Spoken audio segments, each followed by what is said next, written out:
name's Brn1ng Industries is a music company selling napkins. And it's also a huge piece of shit!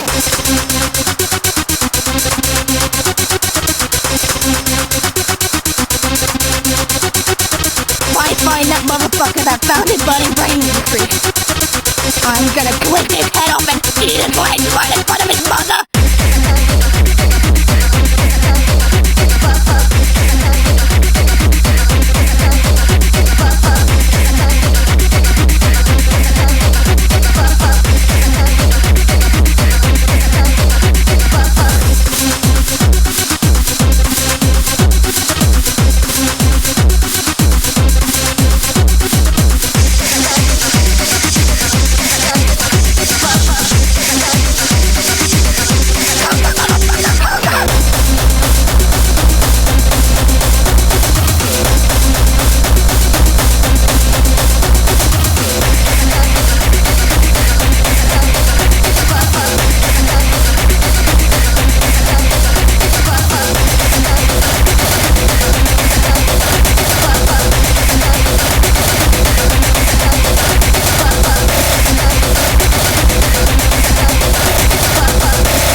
Fuck.